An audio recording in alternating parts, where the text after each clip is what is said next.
सच, साहस, सरोकार।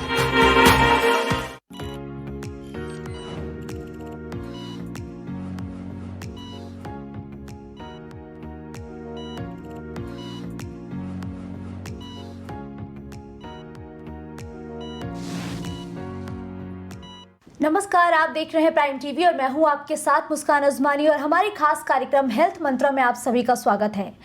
लोगों की पर्सनालिटी को सुधारना एक बहुत कॉम्प्लिकेटेड टास्क होता है।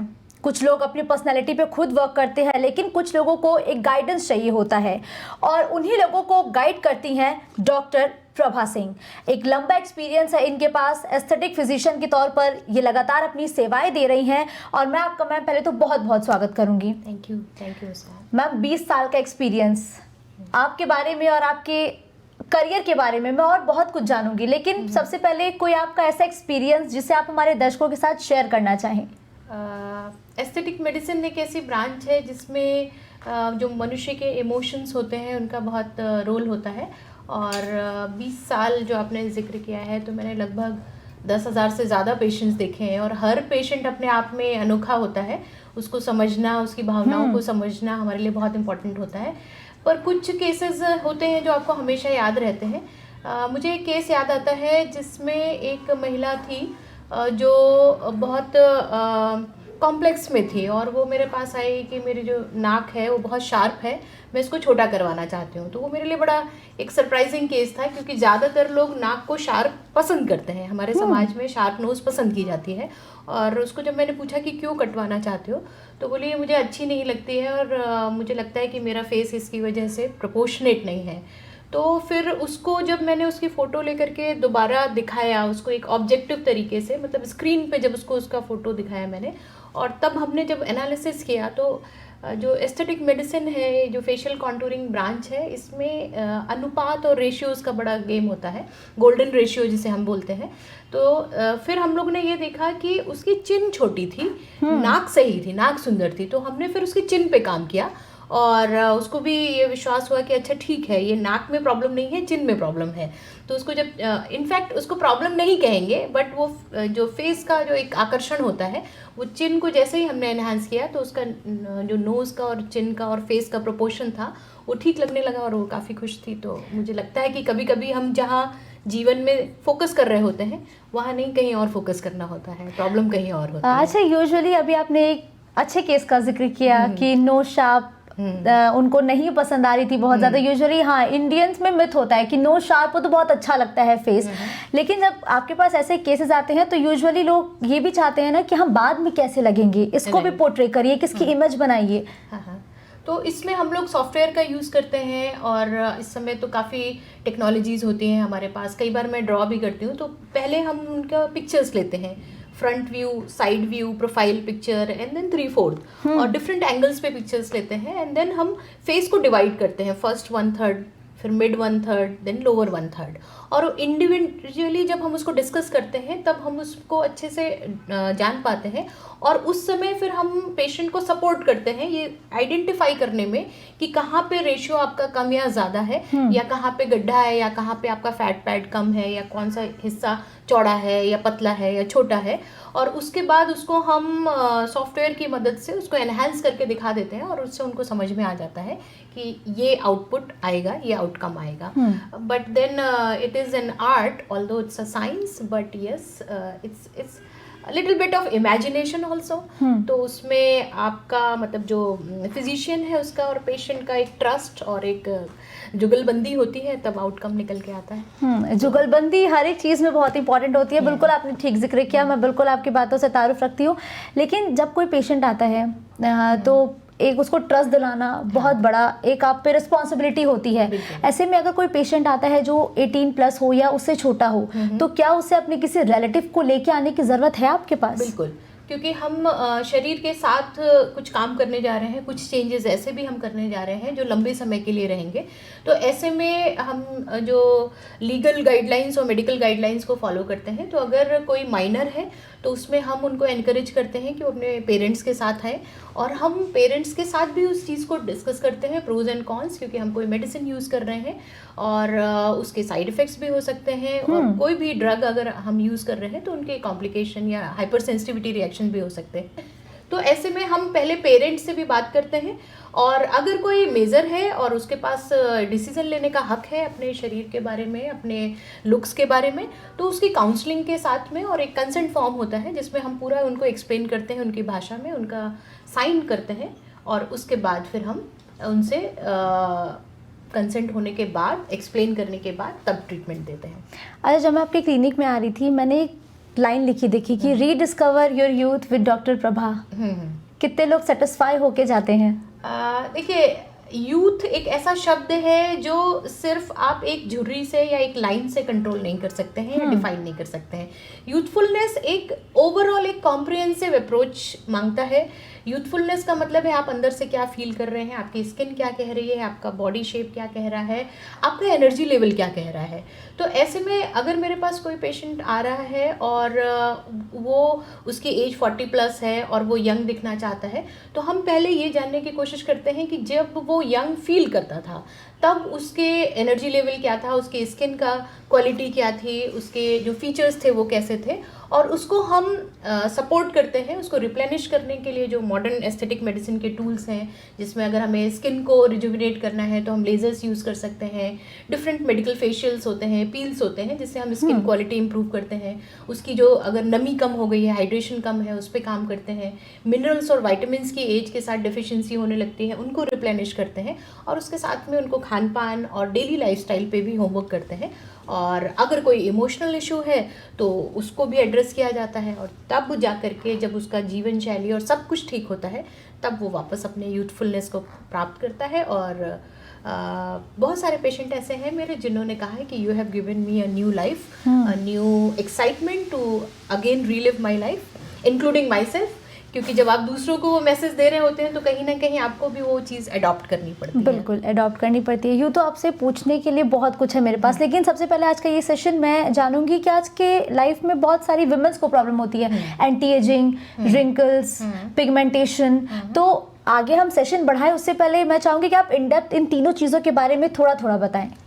देखिए, जो भी आपने समस्याओं का जिक्र किया है, चाहे झुर्रियाँ हो या पिगमेंटेशन हो, यूँ तो मनुष्य का शरीर है तो चाहे स्त्री हो या पुरुष हो सभी को प्रॉब्लम होती है ये, लेकिन महिलाओं के साथ निश्चित रूप से ये ज़्यादा होती हैं, क्योंकि एक तो हमें प्रेगनेंसी के दौरान बॉडी में काफ़ी कुछ चेंजेस होते हैं, देन हार्मोनल चेंजेस होते हैं, उसके बाद मीनोपॉज का एक जो टाइम आता है उस समय आपकी बॉडी से हार्मोन चेंज हो रहे होते हैं, तो इसलिए महिलाओं को इस समस्या से ज़्यादा दो चार होना पड़ता है। और ऐसे में उनको आइडेंटिफाई करना, उनके हार्मोन्स को भी ठीक कर रखना, और उनका जो भी इंडिविजुअल प्रॉब्लम है उसको एड्रेस करने के लिए हम लोग पहले तो कस्टमाइज़ करते हैं कि भाई उनकी स्किन में अगर नमी की कमी है या जो बोन्स वीक है उसकी वजह से भी आपका जो फीचर्स हैं वो शेप में नहीं रहेंगे, तो उन सब पे भी काम करते हैं हम लोग, न्यूट्रिशनल फैक्टर्स पे काम करते हैं, और चेहरे में जो कुछ भी दिक्कत है उसको उस हिसाब से, चाहे फिलर्स हो, चाहे बोटॉक्स हो, या डिफरेंट हम लोग स्किन बूस्टर्स को भी यूज़ करते हैं, इन सब की मदद लेकर के हम उन समस्याओं को ठीक करते हैं। Pigmentation is again a very complex topic. Pigmentation कई कारणों से होता है, ये आपके हार्मोनल डिस्टर्बेंस से हो सकता है, आपके सन एक्सपोजर से हो सकता है, आप जेनेटिकली आपको हो सकता है, जैसे आपने झाइयों का नाम सुना होगा, इसमें लिवर हेल्थ का भी बहुत रोल होता है। तो एज अ डॉक्टर मैं पहले उसको आइडेंटिफाई करती हूँ कि मूलभूत कारण क्या है उनका, और उस कारण को ठीक करते हुए तब हम लेज़र की मदद से या पील की मदद से या दवाइयों या क्रीम की मदद से उनको जब पिगमेंटेशन को हटाते हैं और कोशिश करते हैं कि दोबारा ना आए, इसके लिए निश्चित रूप से हमें उनके ओवरऑल हेल्थ को भी ठीक करना पड़ता है। मैम, गर्मी का टाइम आ रहा है और सन से प्रोटेक्ट करना अपनी स्किन को बहुत इंपॉर्टेंट होता है। अक्सर देखा गया है कि फीमेल्स और गर्ल्स में ये फ्रैकल्स का बहुत ज़्यादा प्रॉब्लम बढ़ जाती है। तो देखिए क्या होता है कि जिस दिन हम पैदा होते हैं उस समय हमारी स्किन सबसे अच्छी खूबसूरत होती है, उसके बाद हम पोल्यूशन और सनरेज के प्रभाव में आते हैं, और जो भारतीय संस्कृति है इसमें सन एक्सपोजर बहुत ज़्यादा होता है, और कहीं ना कहीं हम धूप को अच्छा भी मानते हैं क्योंकि विटामिन डी भी मिलता है उससे। पर रिसर्चेस में ये पाया गया है कि हमारे जो चेहरे पे या स्किन में जो झुर्रियाँ होती हैं इट्स नॉट जस्ट टैनिंग, मतलब हम सिर्फ काला या सांवलेपन की बात नहीं कर रहे हैं। जो त्वचा का स्ट्रक्चर होता है जिसमें कोलेजन, इलास्टिन फाइबर है और झुर्रियाँ जो आ जाती हैं, उन सब में यूवी रेज का प्रभाव देखा गया है। तो आप विटामिन डी के लिए आप इन जनरल जो अर्ली मॉर्निंग वॉक वगैरह करिए, ताकि आपको विटामिन डी की डोज पूरी मिलनी चाहिए। हड्डियाँ मजबूत होंगी तभी आपका चेहरा भी अच्छा दिखेगा। लेकिन हाँ, पिगमेंटेशन से बचने के लिए सनस्क्रीन का प्रयोग करिए। सनस्क्रीन का प्रयोग करते समय आपको ये ध्यान रखना है कि आपकी स्किन टाइप क्या है। जैसे एजिंग स्किन है तो आप कुछ ऐसी सनस्क्रीन चुने जिसमें विटामिन ई, सी या एंटी एजिंग जो तत्व होते हैं, रेटिनॉल वगैरह, वो भी हो। और अगर आपकी ऑयली स्किन है, यंगस्टर हैं जो बच्चे होते हैं या बॉयज़ होते हैं, उनको पिंपल्स वगैरह का प्रॉब्लम होता है, तो वो उनको अक्सर लगता है कि सनस्क्रीन लगाने से और चिपचिप हो गई है, चेहरा डल लग रहा है, तो उनको मैट फिनिश या वाटर बेस्ड जो सनस्क्रीन है उनका प्रयोग करना चाहिए। रिंकल्स भी बहुत बड़ा प्रॉब्लम है, और जब मैं आ रही थी आपकी क्लिनिक तो मैंने आपका एक ब्रोशर देखा, मुझे वो बहुत अट्रैक्ट किया कि रिंकल रिलैक्सिंग ट्रीटमेंट, ये ट्रीटमेंट क्या है और इससे विमेंस को कैसे हेल्प मिलेगी रिंकल्स को रिमूव करने में? देखिए, जब एजिंग की बात होती है तो हम झुर्रियों का ही सबसे पहले नाम लेते हैं। मतलब झुर्री माने उम्र बढ़ रही है आप। तो झुर्रियों का जो विज्ञान है उसमें हम लोग उनको दो कैटेगरी में डिवाइड करते हैं। सबसे पहले एक वो झुर्रियाँ जो स्थिर होती हैं, स्टैटिक होती हैं, मतलब अगर आप आईने के सामने खड़े होंगे तो आपको वो झुर्री दिखाई देगी, आपके चेहरे पे कोई भाव हो या ना हो। दूसरी तरह की झुर्रियाँ जो होती हैं उनको हम गतिशील या डायनेमिक झुर्रियाँ कहते हैं। मतलब जब हम बातचीत कर रहे हैं, कोई भाव दे रहे हैं, चाहे हंस रहे हो या गुस्सा कर रहे हो, फ्राउन कर रहे हो, आश्चर्यचकित हो रहे हो, उस दौरान जो झुर्रियाँ बनती हैं, जैसे माथे पे झुर्रियाँ बन सकती हैं, आँखों के आसपास बनती हैं, और भवों के बीच में जो गुस्सा करने पे फ्राउन लाइन जिनको कहते हैं, वो जो झुर्रियाँ होती हैं उनको गतिशील झुर्रियाँ कहते हैं।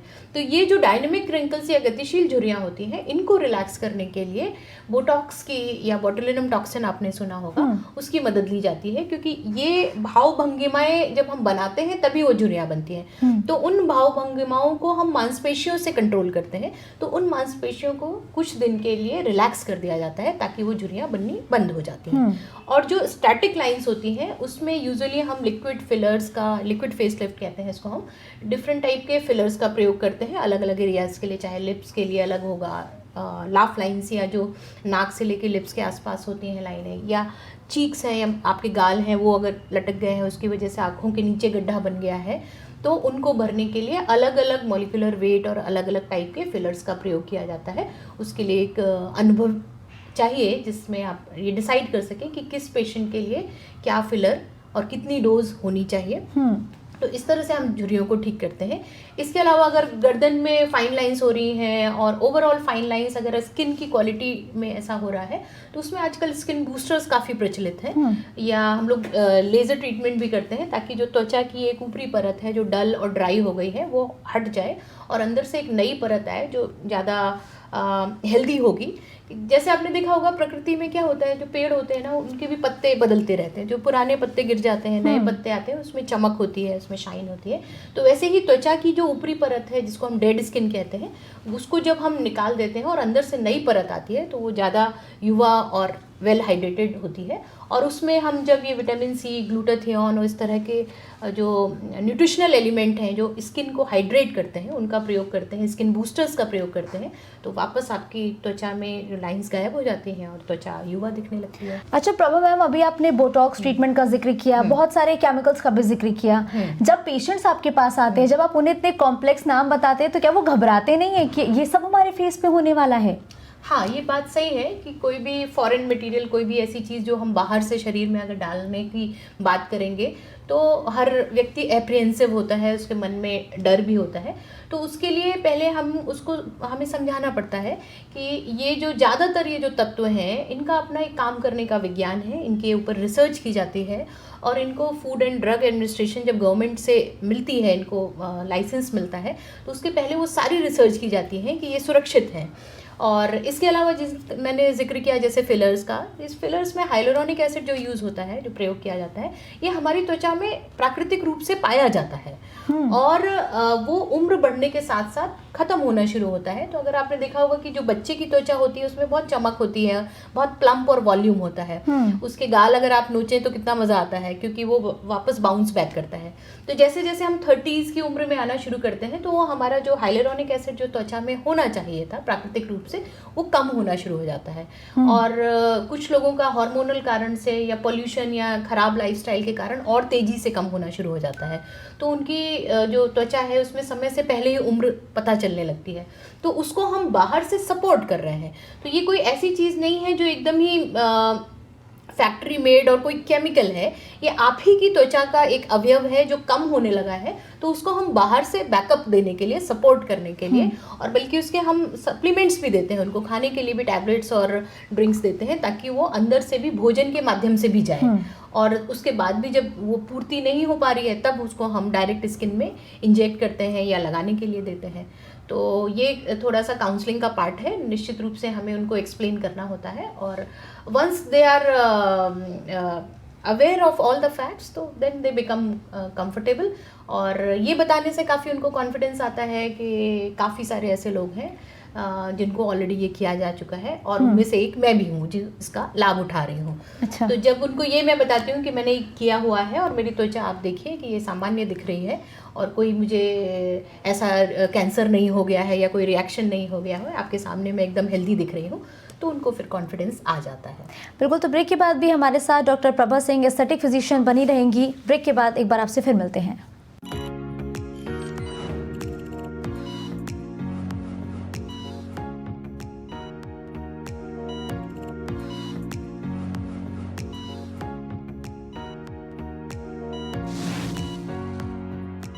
शांति डायग्नोस्टिक सेंटर सभी तरह की मेडिकल जांचों के लिए उन्नाव का सबसे विश्वसनीय संस्थान। पता रोशन खेड़ा निकट CHC पूर्वा उन्नाव। हमारे यहाँ मेडिकल जांच की सुविधा 24 घंटे उपलब्ध है। बेहतर उपचार, उच्च स्तरीय उपकरण, सपोर्टिंग नर्सिंग स्टाफ, बेहतर स्वास्थ्य सेवाओं के लिए राजधानी लखनऊ का विश्वसनीय स्वास्थ्य संस्थान एराइज हॉस्पिटल, विकल्प खंड, गोमती नगर, लखनऊ। पैरामेडिकल्स कोर्सेज के लिए प्रदेश का एकमात्र सर्वोच्च शिक्षण संस्थान। युवाओं के सपनों को जहां मिलती है उड़ान। अपने सपनों को पूरा करने के लिए चुने Baba hospital and institute of paramedicals, Deva road, Matiyari, Chinhat, Lucknow.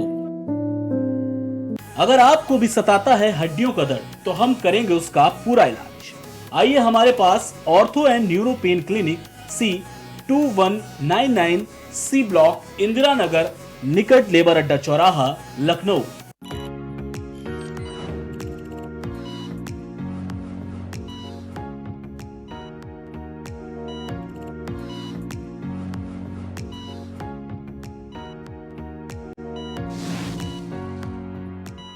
Break के बाद एक बार फिर आप सभी का स्वागत है। आप देख रहे हैं प्राइम टीवी और हमारे साथ इस खास कार्यक्रम में मौजूद है aesthetic physician doctor Prabha Singh. देखिए प्रभा मैम, हम लगातार बात तो कर रहे हैं व्रिंकल्स की, फाइन लाइंस की, और आप उसकी ट्रीटमेंट भी बता रही हैं कि अगर आपके क्लिनिक पे कोई ऐसा पेशेंट आता है तो आप उससे रिलैक्स करके उसकी पर्सनैलिटी कैसे इनहेंस करती हैं। लेकिन आपने इस इंटरव्यू की शुरुआत में एक एग्जाम्पल का जिक्र किया कि आपके पास एक पेशेंट आया जिसको लग रहा था कि उसकी जो नोज है वो बहुत शार्प है, इतनी शार्प उसे नोज पसंद नहीं आ रही थी। ऐसे में फेस कॉन्टूरिंग कितना इंपॉर्टेंट है? देखिए, कोई भी चीज़ का आकर्षण जो होता है वो बहुत सारे अनुपात पे और रेशियोज पे डिपेंड करता है। जैसे कि कुछ लोग ऐसे होते हैं कि उनका जो फेस है वो हमें बहुत आकर्षक लगता है, किसी और का फेस जो होता है वो सामान्य लगता है, जिसको हम नयन नक्श कहते हैं। तो नयन नक्श में आंखें अगर बड़ी हों, आपकी जो भवें हैं महिलाओं में खास तौर पे कमानीदार हो, एक कर्व हो, और लिप्स में जो ऊपर वाले होंठ हैं उनकी अपेक्षा नीचे वाले हल्का सा पाउट ज़्यादा हो, और उनका जो रेशियो है, वो सारे जो एंगल्स हैं वो सब अगर एक सर्टन रेशियो को अगर फॉलो करते हैं तो हमारा जो चेहरा होता है वो आकर्षक लगता है। तो यहीं पे रोल आता है फेशियल कॉन्टूरिंग का। तो पहले क्या होता था, फेशियल कॉन्टूरिंग या जो नोज ठीक करना ये सब प्लास्टिक सर्जरी में आता था। तो सर्जरी एक इन्वेजिव सर्जरी होती थी जिसमें आपको ऑपरेशन थिएटर में जाना होता था, एनेस्थीसिया और बहुत सारे कॉम्प्लिकेशंस थे, उसमें खर्चा भी बहुत ज़्यादा होता था। तो अब जो लेटेस्ट ट्रेंड है जो एस्थेटिक मेडिसिन में हम लोग कर रहे हैं वो नॉन सर्जिकल या नॉन इन्वेजिव फेशियल कॉन्टूरिंग करते हैं। इसमें लिक्विड्स यूज़ होते हैं, जैसे हम लोग ने फिलर का जिक्र किया है, बोटॉक्स का जिक्र किया है। तो मान लीजिए कि किसी का जो माथा है वो छोटा है, तो उसको ब्रॉड करने के लिए या उसमें एक हम कन्वेक्सिटी लाने के लिए इन लिक्विड फेस लिफ्ट को यूज़ कर सकते हैं। अगर किसी की जो आईब्रोज हैं वो फ्लैट है और वो चाहते हैं कि उसमें थोड़ा सा कर्व हो और उससे वो ज़्यादा अट्रैक्टिव लगे, वहाँ पे हम बॉटुलिनम टॉक्सिन का प्रयोग कर सकते हैं। उन मांसपेशियों के साथ खेल करके एक सर्टेन एंगल पे उनको हम एक कमानीदार लुक दे सकते हैं। किसी की आंखें छोटी हैं, मतलब उनकी जो आंखों का अपर्चर है वो पतला है, जैसे जो नॉर्थ ईस्ट के लोग होते हैं उनकी आंखों का जो वो होता है ओपनिंग वो थोड़ी कम होती है, उसको हम एनहांस कर सकते हैं मांसपेशियों के साथ थोड़ा सा प्ले करके। देन अगर किसी की जो नाक का ब्रिज है, जो नेजल ब्रिज कहते हैं जिसको हम, वो अगर दबा हुआ है, धंसा हुआ है, उसको हम थ्रेड्स के माध्यम से, फिलर के माध्यम से एनहांस कर सकते हैं। देन अगर आपके लिप्स बहुत पतले हैं या उनका शेप सही नहीं लगता है आपको, तो उस शेप को हम डिफाइन कर सकते हैं, उसको एक मार्जिन दे सकते हैं। जैसे मेकअप में कई बार लोग करेक्शंस यूज़ करते हैं, लिप लाइनर एक्स्ट्रा लगाते हैं, तो वो आपको लाइनर लगाने की ज़रूरत नहीं पड़ेगी, आपका प्राकृतिक रूप से फिलर के माध्यम से वो हल्का सा पाउट और एंगल आ जाएगा। देन इसके अलावा चिन अगर किसी की शॉर्ट है, जॉ लाइन डिफाइंड नहीं है, ये अक्सर मेल्स में डिमांड आती है हम लोगों के पास, तो उससे उनका जो फेस होता है वो थोड़ा सा डिफाइंड नहीं लगता है। तो जॉ लाइन को और चिन को एनहांस करने के लिए भी हम लोग थ्रेड्स की मदद लेते हैं, फिलर्स की मदद लेते हैं। और इसके अलावा आजकल एक ट्रेंड में आया हुआ है पतली सुराहीदार गर्दन, जो एक ज़माने में हुआ करती थी, तो नेक के लिए बार्बी बोटॉक्स का शायद आपने जिक्र सुना हो कहीं सोशल मीडिया पे। तो बार्बी बोटॉक्स में बेसिकली जो गर्दन के पीछे की मसल्स होती हैं, ट्रेपीजियस मसल्स होती हैं, उन मसल्स को जब हम रिलैक्स कर देते हैं तो आपकी जो नेक ब्रॉड है अगर, वो पतली लगने लगती है। ऑल्दो इस ट्रीटमेंट को हम लोग बहुत ज़्यादा एनकरेज नहीं करते हैं, क्योंकि आप मसल्स को वीक कर रहे हैं, एक ऐसे पार्ट के मसल्स को जो आपको बॉडी को स्ट्रेट रखने के लिए, सपोर्ट करने के लिए ज़रूरी है। तो कई बार इस तरह की डिमांड्स और मीडिया में चीज़ें पॉपुलर हो जाती हैं और हमारे पास भी डिमांड्स आती हैं, तो उसमें एक काउंसलिंग बहुत इम्पॉर्टेंट होती है कि वो जो आउटकम है क्या वो उसके लिए तैयार है, और तो उसको भी किया जा सकता है। तो ये बार्बी बोटॉक्स के नाम से बहुत फेमस हुआ है। देन चीक्स को हम एनहांस करने की डिमांड काफ़ी आती है, हाई चीक बोन पसंद की जाती हैं, ओजी कर्व जो ब्लशर इफेक्ट कहते हैं जिसको उसको हम फिलर की मदद से क्रिएट कर सकते हैं। तो आपको ब्लशर नहीं लगाना पड़ेगा, वो अपने आप आपके जो चीक्स हैं वो उठे हुए दिखेंगे। देन आंखों के नीचे कई बार लोगों को कंसीलर की आवश्यकता होती है, जो हॉलोनेस या गड्ढा रहता है, वो एक करेक्शन की बहुत ज़्यादा डिमांड आती है, दैट वी कैन करेक्ट, और करने में बहुत ज़्यादा समय नहीं लगता है, 4 से 5 मिनट का समय लगता है। खर्च जो है वो मान के चलिए कि 15 से 20 हज़ार के आसपास होता है। तो ये ट्रीटमेंट काफ़ी पॉपुलर है और इंस्टेंट होते हैं, रिजल्ट्स को आप 1-2 साल तक एंजॉय कर सकते हैं। तो ऐसा भी नहीं है कि आपको बार बार कराना पड़ रहा है, 2 साल में एक बार आप 15 मिनट के लिए समय निकाल ही सकते हैं। तो ये सब फेशियल कॉन्टूरिंग है। और इसमें एक चीज़ ये भी बहुत महत्वपूर्ण है कि हमें ये समझना होता है कि उस व्यक्ति विशेष के चेहरे में क्या अच्छा लगेगा। जैसे अगर मैं बात करूं कि अगर सेलिब्रिटीज़ प्रियंका चोपड़ा का हम फेस कस्टमाइज़ कर रहे हैं या करीना का कर रहे हैं, तो दोनों में अप्रोच अलग होगी। तो उनके फेस के हिसाब से उनके ऊपर कौन से लिप्स अच्छे लगेंगे, उनके ऊपर कौन से चीक्स अच्छे लगेंगे, उसको समझना और उस हिसाब से ट्रीटमेंट प्लान करना बहुत इंपॉर्टेंट है। रेशियोज कितने इंपॉर्टेंट होते हैं जब आप फेस कॉन्टूरिंग करती हैं, तो उसमें आप रेशियो को कैसे ध्यान रखती है? क्योंकि हर एक अलग अलग बॉडी स्ट्रक्चर के लोग आते हैं कि कोई बहुत पतला है तो उसी के अकॉर्डिंगली उसका फेस है, कोई बहुत ही मोटा है तो उस हिसाब से उसका फेस है। तो रेशियो कितना इंपॉर्टेंट है? एक रेशियो गोल्डन रेशियो कहलाता है 1:1.6 का। तो ये रेशियो न केवल ह्यूमन बॉडी में है, बल्कि आप प्रकृति में देखें, जैसे स्नेल होता है जो घोंघा जिसको बोलते हैं, तो उसके जो कर्व्स होते हैं उसमें भी ये रेशियो होता है और बहुत सारी चीज़ों में होता है। तो हमारे फेस में जो गोल्डन रेशियो है ये काफ़ी जगह होता है। अगर आईब्रोज को अगर हम देखें तो आईब्रोज का ये जो बीच वाला पार्ट है वो, और जहाँ से वो कर्व आएगा उसका जो रेशियो है वो 1:1.6 का होता है। मतलब इतना पार्ट 1 है और ओवरऑल आईब्रोज की जो लेंथ है वो 1.6 है। तो वो रेशियो, मतलब वो जो कर्व है वो एग्जैक्टली अगर उस पॉइंट पे होगा तो ही अच्छा लगेगा। तो इसलिए जब हम आईब्रोज को कर्व देते हैं तो ये चीज़ भी बहुत इंपॉर्टेंट होती है कि किस जगह पे हमें उसको उठाना है। अगर इमेजिन करिए कि अगर वो हम सिर्फ आँख आईब्रोज जहाँ से बीच में मिल रही हैं उस जगह पे उठा दें तो वो अजीब लगेगा। जैसे कई बार विलेन का कैरेक्टर बनाने के लिए उनको एबनॉर्मल जगह पे उठाया जाता है, या मेल्स का फेस है, किसी पुरुष का फेस है और उसमें वो एक्स्ट्रा कमानीदार भवें बना दी जाएंगी तो वो नहीं अच्छा लगेगा। उसी तरह से आपके जो लिप्स में जो ऊपर वाला लिप है और नीचे वाला लिप है उसमें भी 1:1.6 का रेशियो होता है, तो इसको हम लोग गोल्डन रेशियो कहते हैं। तो ये रेशियोज तो बहुत इंपॉर्टेंट होते हैं। In fact we have instrument also, calipers होता है जिससे हम मेजरमेंट भी करते हैं। So beauty is not just a art, it's physics also and it's chemistry also, it's maths also. हाँ, बिल्कुल ठीक we do check the maths of your face to define the perfect beauty. हाँ बिल्कुल सही कि रेशियो का life में role बहुत है, लाइफ में भी बहुत है। और आपने बोला कि फेस में कभी यूजुअली हम लोग इतना ध्यान ही नहीं करते कि फेस का रेशियो इतना इंपॉर्टेंट है, लेकिन आज आपने बताया कि वाकई रेशियो बहुत इंपॉर्टेंट है। हम लोग फेस कॉन्टूरिंग की बात कर रहे हैं, हम फीमेल फेसेस का के साथ साथ मेल फेसेस का भी जिक्र कर रहे हैं, लेकिन क्या कोई ऐसा पेरेंट आया है अपने बच्चे को लेके जो उसे लगा हो कि उसे उसके बच्चे का फेस या नाक में थोड़ा प्रॉब्लम है, ऐसे केसेस को आप कैसे टैकल करते हैं? यूजुअली देखिए, माता पिता वो होते हैं जो बच्चे को जैसा है वैसा ही पसंद करते हैं, तो ये डिमांड पेरेंट्स लेके नहीं आते हैं, बच्चे में होती है ये डिमांड। वो अपने पेरेंट्स को मोटिवेट करते हैं जाने के लिए, तो बच्चे की जिद में वो आ जाते हैं। और ज़्यादातर केसेस में हम लोग जो माइनर बच्चे होते हैं उनको काउंसिल ही करते हैं कि अभी थोड़ा पढ़ाई पे ध्यान दो। और क्योंकि वो शेप चेंज होता है एज के साथ में, जो अगर 5 साल 6 साल का बच्चा है तो उसका फेस चबी होगा, टीनेज में बच्चा आएगा तो उसका फेस एक्स्ट्रा पतला होगा क्योंकि वो ग्रोइंग एज होती है, बोन्स अपना शेप ले रही होती हैं। तो until unless somebody is 18, facial contouring को हम लोग बहुत ज़्यादा वो नहीं करते हैं, सपोर्ट नहीं करते हैं। लेकिन आफ्टर 18 कुछ अगर किसी की बनावट ही ऐसी है, मुझे ध्यान है एक पेशेंट मेरे पास आई थी किसी दूसरे शहर से, तो उसका जो चेहरा था, उसका जो बीच वाला फेस था, मिड फेस था, वो काफ़ी प्रोमिनेंट था और नीचे वाला हिस्सा जो था वो काफ़ी धंसा हुआ सा था, तो उसकी वजह से उसका फेस काफ़ी आगे को निकला हुआ सा लगता था, और जिसकी वजह से उसको शादी में रिजेक्शन फील करने पड़ रहे थे, उसको खुद को भी कॉन्फिडेंस नहीं आ रहा था। तो उसके फेस को फिर हमने चीक को एनहांस किया, चिन जॉ लाइन को पूरा एनहांस किया, और उसका फेस का शेप काफ़ी इम्प्रूव हुआ और प्रोपोर्शनेट दिखने लगा। तो उसके बाद उसको भी कॉन्फिडेंस आया और इन जनरल लोगों ने अप्रूव किया कि हाँ ठीक है, अब ये फेस अट्रैक्टिव लग रहा है।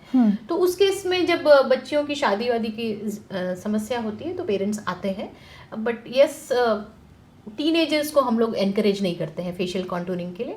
उनके जो ट्रीटमेंट्स होते हैं बेसिकली अगर कोई एलर्जी है, पिंपल्स है, उस पर ही फोकस करते हैं। आपकी जो एक्सपीरियंस है इन्हें सुन के वाकई ये कहा जा सकता है कि लाइफ चेंजिंग की है आपने, बहुत लोगों की लाइफ चेंजर साबित हुई हैं आप बहुत लोगों के लिए। लेकिन अभी आपने एग्जाम्पल का जिक्र किया कि और भी अलग अलग जगहों से फीमेल्स आती हैं कि हमारे फेस में ये प्रॉब्लम है। कभी आपके पास कोई केस आया हो, आप फेस कॉन्टूर कर रही हो तो पेशेंट कह रहा है कि नहीं अभी हमें और कराना है, जैसे लिप्स अगर हम लेते हैं कि हमें लिप्स और ब्रॉड चाहिए, तो ऐसे केसेस में आप क्या करती हैं कि जो पेशेंट कहता है वही, या फिर आप उनको रेशियो समझाती हैं तब? देखिए, इसमें एक साइकेट्रिक इशू भी होता है, बॉडी डिस्मॉर्फिक डिसऑर्डर कहते हैं जिसको हम लोग। उसमें कई बार क्या होता है कि जो पेशेंट है उसको कोई साइकोलॉजिकली कोई प्रेशर है, स्ट्रेस है, और वो कहीं ना कहीं उसको वो अपने अपीयरेंस से या चेहरे के किसी फीचर से अटैच कर लेता है। तो उसका जो कॉन्फिडेंस वो लैक कर रहा है वो किसी और कारण से कर रहा है, उसको जॉब नहीं मिल रही है या उसकी लाइफ में कोई प्रेशर चल रहा है, और उसको ऐसा लगता है कि मेरे क्योंकि चेहरे में ये गड़बड़ी है इस वजह से ये ऐसा हो रहा है मेरे साथ। तो मुझे ध्यान है कि न केवल लड़कियां बल्कि इसमें लड़के भी आते हैं। एक लड़का आया था मेरे पास, 20-25 साल की उम्र रही होगी उसकी, और उसको आया जब वो, तो उसको चेहरे पे बाल थे, तो लड़कों के बियर्ड होती है बट वो बाल थोड़े ऊपर तक थे, आंखों के पास तक थे। तो उसमें हेयर रिडक्शन के लिए वो आया था, लेज़र हेयर रिडक्शन के लिए। तो वो केसेस हम लोग करते हैं, और मैंने उस पेशेंट को भी ले लिया। मैंने कहा ठीक है, उसको शेपिंग, बियर्ड शेपिंग कहते हैं हम लोग, लेज़र के माध्यम से, कि आपको नाक की सीध में तो बाल चाहिए, दाढ़ी चाहिए, उसके ऊपर नहीं चाहिए, और वो शेविंग करने में भी दिक्कत होती है। तो वो ट्रीटमेंट जब मैंने उसको किया तो नॉर्मली एक सिटिंग के बाद जो अगली सिटिंग होती है लेज़र की, वो 1 से 1.5 महीने बाद होती है। बट ये पेशेंट 7 से 10 दिन में वापस आ गया। तो मेरी जो स्टाफ थी, काउंसलर, उसने देखा, उसने कहा, मुझे कहा कि मैम उनके चेहरे पे कोई बाल तो दिख नहीं रहे अभी, लेकिन ही सेइंग कि मेरे वो बाल, मैं सुबह से शाम तक यही देखता रहता हूँ, मेरे चेहरे पे बाल हैं। तो वो जब उसने ये बात कही कि मैं सुबह से शाम तक मैं बहुत परेशान रहता हूँ और बाल देखता रहता हूँ, तो और क्योंकि चेहरे पे हमें नहीं दिख रहे थे बाल, उसने कहा कि मेरे चेहरे पे बाल हैं। तो फिर मैंने उनके साथ में, उनकी मौसी आई हुई थी, उनसे बात की कि इनको आपने क्या किसी कभी साइकेट्रिस्ट को या साइकोलॉजिस्ट को दिखाया है? तो पता चला कि उसका ऑलरेडी इलाज चल रहा था एम्स में और बॉडी डिस्मॉर्फिक डिसऑर्डर का। तो ऐसे में काउंसलिंग करना और रेफ़र करना जो साइकोलॉजिस्ट को या साइकेट्रिस्ट को बहुत इंपॉर्टेंट होता है, क्योंकि वो बच्चे कभी कभी उस थॉट्स में जाके, क्योंकि वो आपके ट्रीटमेंट से कभी भी संतुष्ट नहीं होंगे और वो बार बार आपके ऊपर प्रेशर डालेंगे कि ये ठीक नहीं हुआ, मेरा ठीक नहीं हुआ, तो उस केस में हम लोग रेफ़र कर देते हैं उनको, या फिर उनकी थोड़ी काउंसलिंग करते हैं। तो जैसे ये केस जो मैं जिक्र कर रही हूँ आपसे, इससे मैं बात करते रही तो मुझे ये समझ में आया कि उसको जॉब वॉब के इश्यूज थे, करियर के इश्यूज थे। सो वी काउंसल्ड हिम, उसको मैंने जॉब फैसिलिटेट कराई है and he was okay after certain time. तो कभी कभी ऐसा भी सोशल सर्विस करने का भी मौका मिल जाता है इन चीज़ों के कारण। प्रभु मैम, हमने फेस कॉन्टूरिंग की बात की, लेकिन when it comes to body contouring, क्या बॉडी कॉन्टूरिंग भी पॉसिबल है? हाँ, बॉडी कॉन्टूरिंग पहले तो जो लाइपोसक्शन और ये सब चीज़ें एब्डोमिनोप्लास्टी वगैरह होती थी, बट क्योंकि वो सर्जिकल थी, कॉस्ट और रिस्क इन्वॉल्व ज़्यादा था, तो नॉन इन्वेजिव बॉडी कॉन्टूरिंग में हम लोग ब्रेस्ट फिलर्स यूज़ करते हैं, या गाइनी में भी हम लोग फिलर्स यूज़ कर रहे हैं, वेजाइनल टाइटनिंग के लिए भी हम लोग थ्रेड्स यूज़ करते हैं। देन और कोई बॉडी का शेप अगर सही करना है आपको, या एक्स्ट्रा फैट है किसी नेक एरिया में, डबल चिन है, या आर्म्स में एक्स्ट्रा फैट है, तो उसके लिए हम लोग फैट डिजॉल्विंग इंजेक्शंस होते हैं, या फैट डिजॉल्व करने के लिए हम लोग कूल स्कल्पटिंग या क्रायोलाइपोलिसिस का प्रयोग करते हैं। तो बॉडी शेपिंग में भी नॉन इन्वेजिव एस्थेटिक मेडिसिन का काफ़ी रोल है। फैट ये आजकल की बहुत बड़ी प्रॉब्लम है, स्पेशली यूथ में, क्योंकि यूथ जंक फूड बहुत खाते हैं, और आपने जिक्र किया कि लिक्विड की हेल्प से हम जो बॉडी का फैट है वो डिसॉल्व करते हैं। कितना लंबा प्रोसेस ये होता है? देखिए, प्रोसेस तो 15 मिनट का ही होता है, और यूजुअली इसको सेशंस को रिपीट करना होता है हमें, हफ्ते में एक बार या 15 दिन में एक बार, depending on technology. But yes, उसमें लाइफस्टाइल बहुत इंपॉर्टेंट होती है कि जब तक आप लाइफस्टाइल को भी नहीं ठीक करेंगे तो लंबे समय तक उस रिजल्ट को एंजॉय नहीं कर पाएंगे। तो आपको हम एक बार तो ट्वीक कर देंगे, एक बार तो डबल चिन आपकी गायब कर देंगे, लेकिन आपको अपना वेट ठीक रखना और अपने लाइफस्टाइल को ठीक करना इंपॉर्टेंट होता है। मेल फीमेल्स का तो आपने लगातार ट्रीटमेंट किया ही होगा बॉडी कॉन्टूरिंग, लेकिन when it comes to transgender, क्या उनकी भी बॉडी कॉन्टूरिंग का कोई ऐसा एक्सपीरियंस जो आप शेयर करना चाहें? हाँ, बिल्कुल। ट्रांसजेंडर्स में और ट्रांसजेंडर के अलावा आजकल ऐसे भी केसेस हैं जहाँ पे वो उनका जो फिजिक है वो मेल का है, and but they want to get the identity of a female, तो वहाँ पे हम लोग ब्रेस्ट क्रिएशन करते हैं। और इसके अलावा जैसे बियर्ड वगैरह के बाल हैं तो उनको परमानेंटली लेज़र की मदद से हटाते हैं। तो यस, ट्रांसजेंडर्स में इन ट्रीटमेंट की काफ़ी पॉपुलैरिटी है, and we are using these treatments to create the desired outcome for them also. अच्छा मैम, सोशल मीडिया पर अक्सर ये देखा है कि बर्स्ट को अपलिफ्ट करती है जो बहुत सारी इन्फ्लुएंसर्स होती हैं, वो ट्रीटमेंट कैसा होता है, इसके बारे में डिटेल? देखिए, उसमें ये देखना आवश्यक होता है कि पेशेंट की एज क्या है, उनकी फैमिली लाइफ कंप्लीट हो गई है या नहीं, क्योंकि अल्टीमेटली जो ब्रेस्ट हैं वो आपके बेबी को फीड कराने के लिए नेचर ने हमें गिफ्ट में दिए हैं। तो यूजुअली अनमैरिड लड़कियों में हम फिलर्स वगैरह का ही थोड़ा बहुत प्रयोग करते हैं, और अगर मैरिड है कोई और फैमिली कंप्लीट हो चुकी है और सैगी ब्रेस्ट हो गए हैं, उस केस में हम थ्रेड लिफ्ट की भी मदद लेते हैं, कभी कभी सर्जरी की भी मदद लेनी होती है। तो अकॉर्डिंग टू पेशेंट और उनकी रिक्वायरमेंट, कई बार अगर वो लीन एंड थिन है, वीक है, तो उनको एनकरेज करते हैं कि पहले अपना न्यूट्रिशन ठीक करिए, अपना वेट ठीक करेंगे तो अपने आप ही ब्रेस्ट साइज भी ठीक हो जाएगा। तो ज़रूरत के हिसाब से उनकी काउंसलिंग और ट्रीटमेंट प्लान करते हैं। अच्छा, फेस को लेके, फेस कॉन्टूरिंग में तो आपने रेशियो कितना इंपॉर्टेंट होता है ये बताया, लेकिन when it comes to body contour, तब रेशियो कितना इंपॉर्टेंट होता है? तो हर जगह इंपॉर्टेंट है रेशियो, और आपका जो बॉडी का शेप है उसके अकॉर्डिंग किस लेवल पे, किस मसल के लेवल पे, आर्म्स के लेवल पे, किस लेवल पे क्या बॉडी पार्ट होना चाहिए। जैसे अगर हम ब्रेस्ट कॉन्टूरिंग की बात कर रहे हैं तो वहाँ पे निपल का क्या लेवल होना चाहिए, ये सब चीज़ें काउंट होती हैं और इनकी बहुत सिग्निफिकेंस होती है। तो इसीलिए आपको एक एक्सपीरियंस डॉक्टर के पास ही ये सब ट्रीटमेंट कराने चाहिए। अच्छा, आपने फेस को लेके एक जो गोल्डन रेशियो है, मेरे मुताबिक आपने यही टर्म जिक्र किया था, बॉडी को लेके क्या कोई ऐसा गोल्डन रेशियो है मेल, फीमेल और ट्रांसजेंडर तीनों में? ऐसा कुछ फिक्स किसी का नाम हम लें कि कोई एक पर्टिकुलर नंबर है, ऐसा तो नहीं है, लेकिन हाँ, हर जैसे आपने सुना ही होगा 36, 26, 34 वाला रेशियो, तो वो सब पॉपुलर है। मीडिया प्रोजेक्टेड रेशियोज भी होते हैं कई बार, और वो चेंज भी होते रहते हैं। जैसे एक 0 फिगर एक बार फैशन में था, अब वो आउटडेटेड है, तो वो हम लोग उस हिसाब से, डिमांड के हिसाब से और काउंसलिंग भी करके, वो जो अच्छा लग रहा हो, जो आंखों को अच्छा लगे, वो रेशियो अच्छा है। वो क्रिएट करते हैं। ट्रेंड चेंज होते हैं, ट्रेंड के साथ साथ बॉडी भी चेंज होती है, लोग डिमांड भी अलग अलग बॉडी टाइप की करते हैं। आपके पास अभी सबसे ज़्यादा केसेस कैसे आ रहे हैं बॉडी कॉन्टूरिंग को लेके? बॉडी कॉन्टूरिंग में जहाँ पे मैं प्रैक्टिस कर रही हूँ Tier 2 सिटी लखनऊ में, यहाँ पे अभी मुझे जो लगता है कि अभी हम लोग की जो खाने पीने की आदतें हैं, लाइफस्टाइल के हैं, अभी उनको ठीक करने की पहले ज़रूरत है।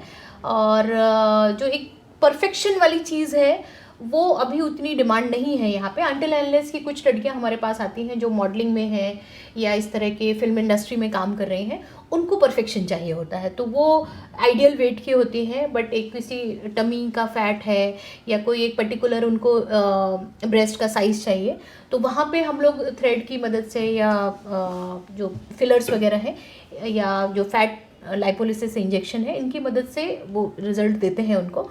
बट इन जनरल अगर मैं बात करूं तो अभी मुझे लगता है कि हमारे शहर में लखनऊ में लोगों को पहले तो लाइफस्टाइल ठीक करने की ज़रूरत है, पहले अपना फूड ठीक करने की ज़रूरत है, अपनी लाइफस्टाइल में एक्सरसाइज को इंक्लूड करने की ज़रूरत है, और तभी वो इस ट्रीटमेंट को एंजॉय कर पाएंगे। तो कहीं ना कहीं हमारे जो ट्रीटमेंट होते हैं वो इनर्शिया को ब्रेक करते हैं और एक उनके अंदर एक डिज़ायर जगाते हैं कि ओके अच्छा ठीक है, अब ये मेरा डबल चिन ठीक हो गया है, अब मुझे इसको मेंटेन करना है ताकि ये दोबारा ना गड़बड़ हो। तो कहीं ना कहीं वो शुरुआत यहाँ से हो जाती है। तो मुझे लगता है कि अगर मैं इस बहाने से एक करेक्शन करके उनका 2 मिलीमीटर ठीक करके अगर उनको एक सही ट्रैक पे ला सकूं तो ये भी एक कंट्रीब्यूशन ही है। बिल्कुल, आपने ठीक कहा। कंट्रीब्यूट तो आपने बहुत लोगों की लाइफ में किया है, बहुत लोगों की लाइफ में आप लाइफ चेंजर साबित हुई हैं। धन्यवाद डॉक्टर प्रभा जी हमारे साथ जुड़ने के लिए। तो ये थी डॉक्टर प्रभा जिन्होंने 20 साल तक लोगों की पर्सनालिटी पे वर्क किया है, इन्होंने लोगों को गाइड किया है और ये वाकई एक रोल मॉडल और युवाओं के लिए एक गाइडेंस के तौर पर एक गार्जियन साबित हो रही हैं। और मैं मैम से यही गुजारिश करूंगी कि जब हमारा नेक्स्ट सेशन हो तो आज की जो सबसे ज़्यादा ट्रेंडी प्रॉब्लम है, जिसे मैं कह सकती हूँ कि फेशियल हेयर्स लेज़र ट्रीटमेंट, इस पर मैं बात करना चाहूँगी क्योंकि लोगों के बहुत सारे मिथ हैं। तो मैं चाहूँगी जब नेक्स्ट सेशन हो तो इस पर हम बहुत खुल के बात कर सकें ताकि जो हमारे व्यूअर्स हैं वो इस ट्रीटमेंट के बारे में जान सके। धन्यवाद डॉक्टर प्रभा सिंह जी हमारे साथ जुड़ने के लिए। तो 20 साल का लंबा एक्सपीरियंस लेकर लोगों की लाइफ को चेंज करने वाली डॉक्टर प्रभा सिंह इस वक्त हमारे साथ प्राइम टीवी पर जुड़ी थी और वो लगातार हमारे साथ बनी रहेंगी। जो हमारा नेक्स्ट सेशन होगा उसमें हम डॉक्टर प्रभा से ये जानने की कोशिश करेंगे कि आखिर जो फेशियल हेयर्स हैं इसको रिमूव कैसे करें और साथ ही साथ लेजर ट्रीटमेंट कैसे होता है, इसके क्या फायदे हैं और अगर इसका नुकसान है तो उससे टैकल कैसे किया जाए। ये सब तमाम सवालों के जवाब हम अगले एपिसोड में जानेंगे। खबरों का सिलसिला यूं ही जारी रहेगा। देश और दुनिया की बड़ी खबरों के लिए आप देखते रहिए प्राइम टीवी और मुझे दे इजाजत। नमस्कार।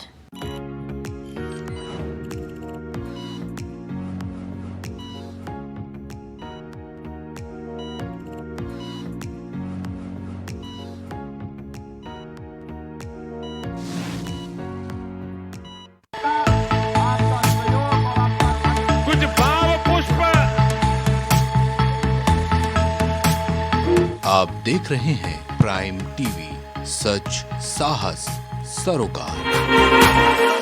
शांति डायग्नोस्टिक सेंटर सभी तरह की मेडिकल जांचों के लिए उन्नाव का सबसे विश्वसनीय संस्थान।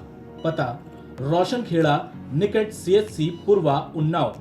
हमारे यहाँ मेडिकल जांच की सुविधा 24 घंटे उपलब्ध है।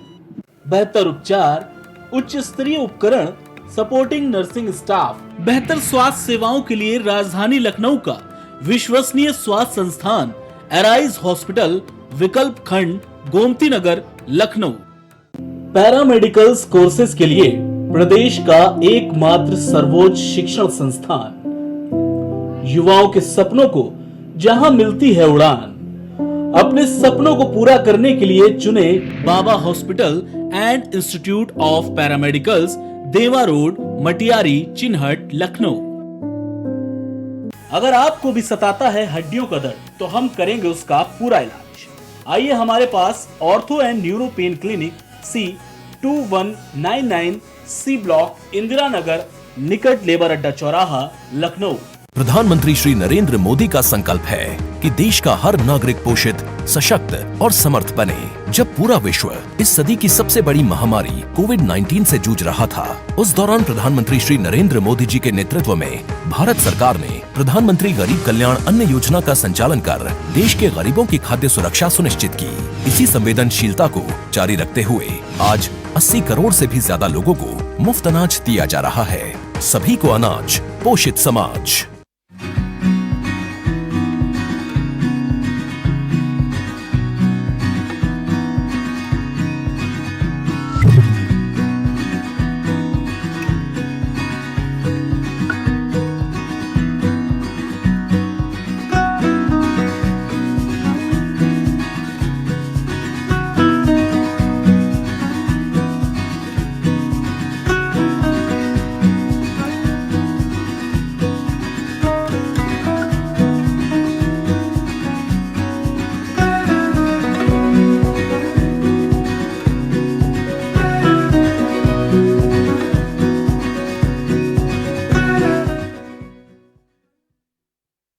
अगर आप करना चाहते हैं अपने बिजनेस को प्रमोट, तो इसके लिए आपको चाहिए होगा एक सपोर्ट। बेहतर स्क्रिप्ट, शानदार ग्राफिक्स, बेहतर विजुअल, दिखाएंगे कमाल, जानकारी पहुंचेगी जन जन तक, आपका काम करेगा धमाल। इन सभी चीजों के लिए अब ना हो परेशान। Brand promotion, motion designing and video editing, 2D और 3D animation, television telecasting, social media works, script writing जैसे कामों के लिए आज ही कांटेक्ट करें 9267925186 पर। इसी के साथ ही आप हमें जीमेल भी कर सकते हैं vikasproduction.gfx@gmail.com पर।